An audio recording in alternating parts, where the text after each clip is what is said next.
หาควรยืนทุกวันคืนหัวใจโศกตรมคิดถึงสาวท่าพนมคิดถึงตาคมเนื้อจากละนาก่อนเคยผูกพันห่วมกันครั้งหนึ่งผ่านมาข่าวไปในงานบูชา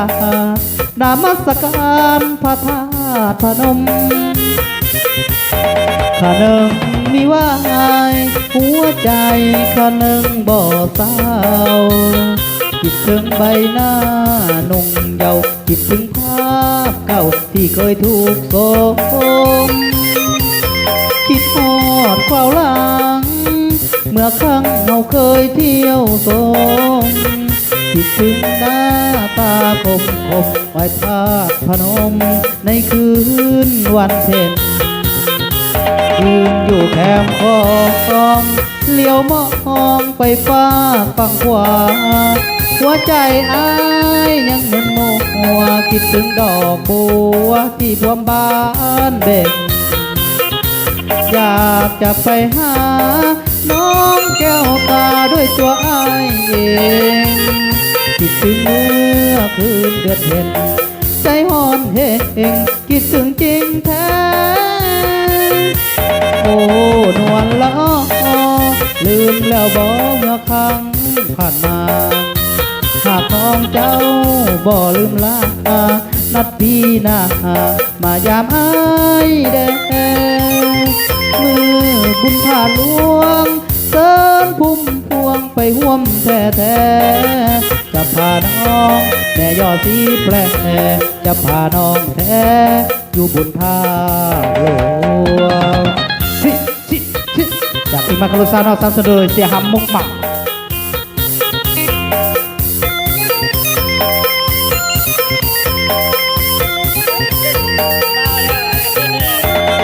อยู่แคมป์ขอ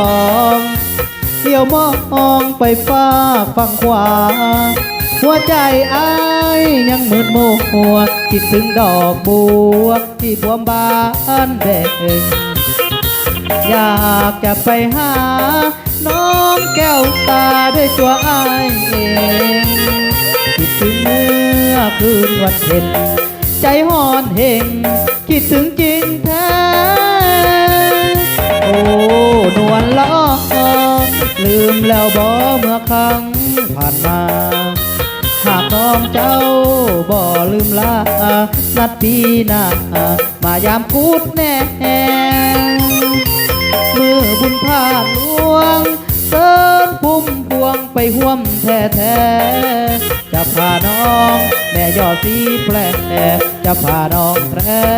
อยู่บุญพาหลวง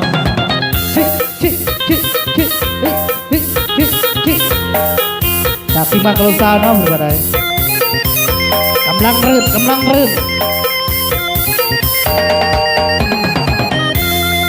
ขอบใจน้ำจันกีบอร์ดเขาเด้อจัดให้